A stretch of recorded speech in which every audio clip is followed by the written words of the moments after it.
What's up guys, welcome back to my channel. I am Justin Colby, and on this video we're gonna talk about what are the 5 things that you need to know before you buy a house. Stay tuned.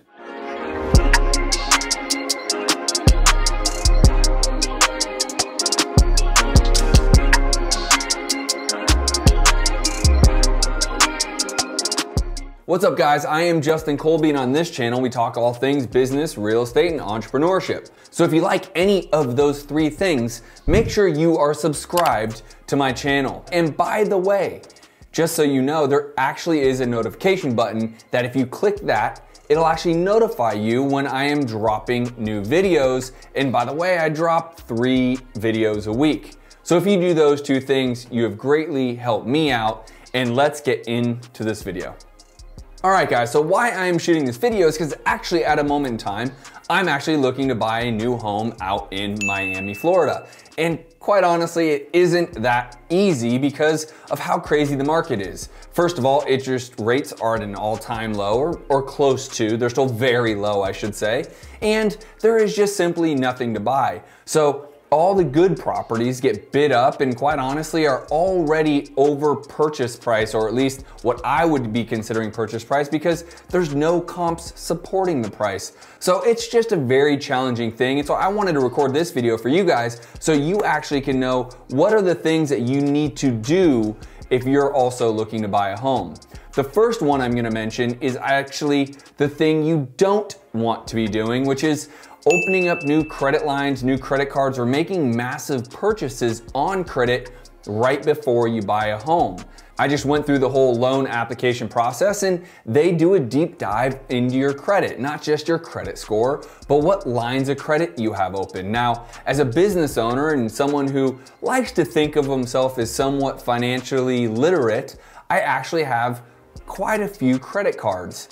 And before you get crazy on me, these credit cards aren't maxed out and there's not high balances on these. There's only a handful that even have any balance at all, and they're well under 20% threshold, which is what is advised by the biggest credit advisors. So all the credit reports come up and they want to make sure your DTI is accurate, meaning your debt to income. So you can't have a ton of checks going out every month to pay these credit cards or these big purchases like a car, like a boat, or otherwise. So this is the first one, is the thing you should not be doing.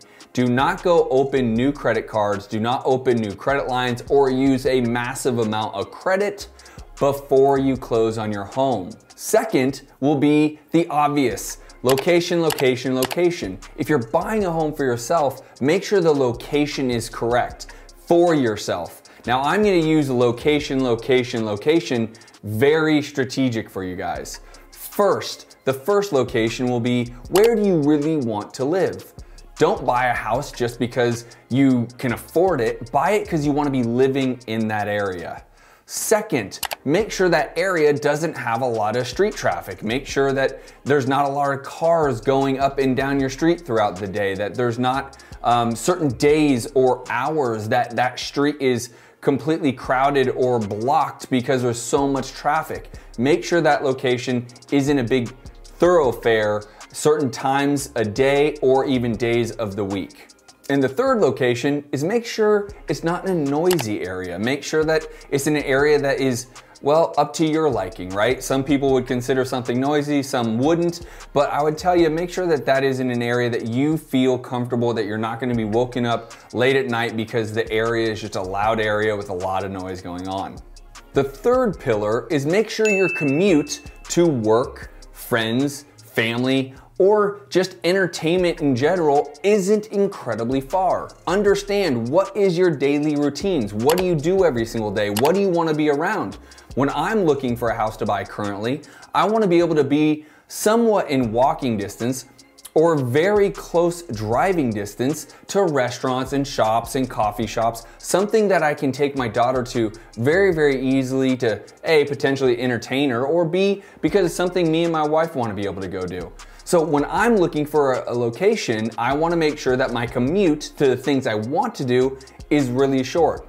So if you are going back and forth to work, for example, I would highly suggest you potentially getting something not that far to work. Now I know, now it's COVID everything and everyone's working from home, I totally get that. But what are the other things that you are looking to do? Hanging out with family, hanging out with friends, going to the beach, hiking in the mountains, whatever those things are, I would really be looking, what is your commute to those things? And if you go back to pillar number 2, location, location, location, make sure your location is a place you want to be that doesn't take an incredible long time to actually get to the things that you want to be doing.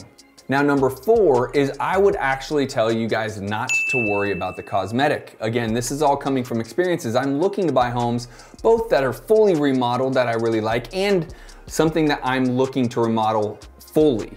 Meaning, if there is a home that maybe is painted a certain color or you don't like the cabinet color, something minimal has cosmetic repairs, I would definitely not concern yourself with that and passing up on a property that has all the other pillars just because you want to change the color of the cabinets or maybe even you want to change the flooring. Stuff like that, unless you are buying a home that you can't afford, is such an easy fix. You really got to take into the location, your commute, the noise, the traffic, and everything else I just mentioned and really put that above the cosmetic.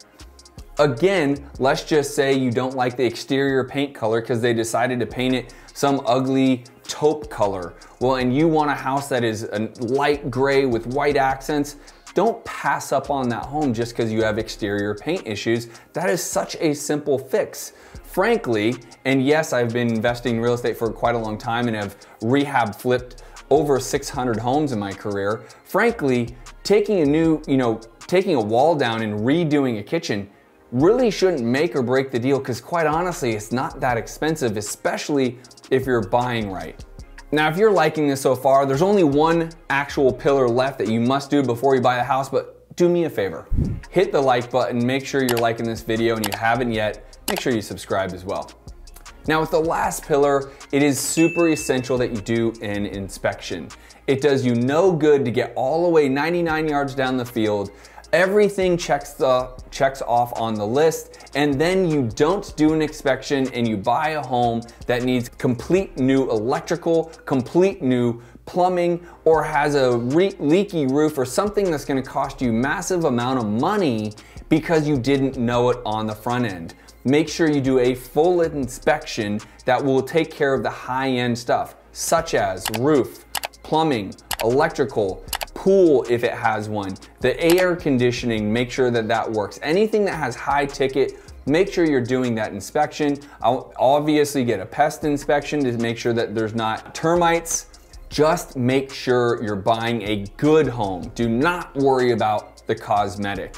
If the inspection passes and you don't go out and create new lines of credit and buy a bunch of stuff on your credit card and it's in a location that you love, that doesn't have a lot of noise, that doesn't have a big traffic issue, that is close to all the things that you want to do, hang out with friends, family member, and others, and you get this inspection, then ultimately, who cares what the outside of the house is painted like? Just simply repaint it.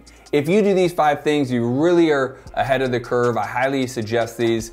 Now, super soft plug for you guys if you are interested in real estate investing and are looking for some help, some guidance, maybe given a blueprint, I'd really encourage you to go to thescienceofflipping.com. That is my website. Let's see if I could be a good coach for you. I've done this now for 14 years and I've wholesaled and flipped well over 1,700 properties. I'm currently doing it in 5 markets in over 7 different cities. I'm also buying anywhere from 2 to 4 rentals a month. If that sounds interesting to you and you want to create a business like that and potentially would like me to coach you to do so, go to thescienceofflipping.com, fill out a very simple form, and some of my executive team will reach out to you. All right, guys, that is it. Hopefully you guys like this video. If you do, smash the like button. Otherwise, I'll see you guys on the very next video. Peace.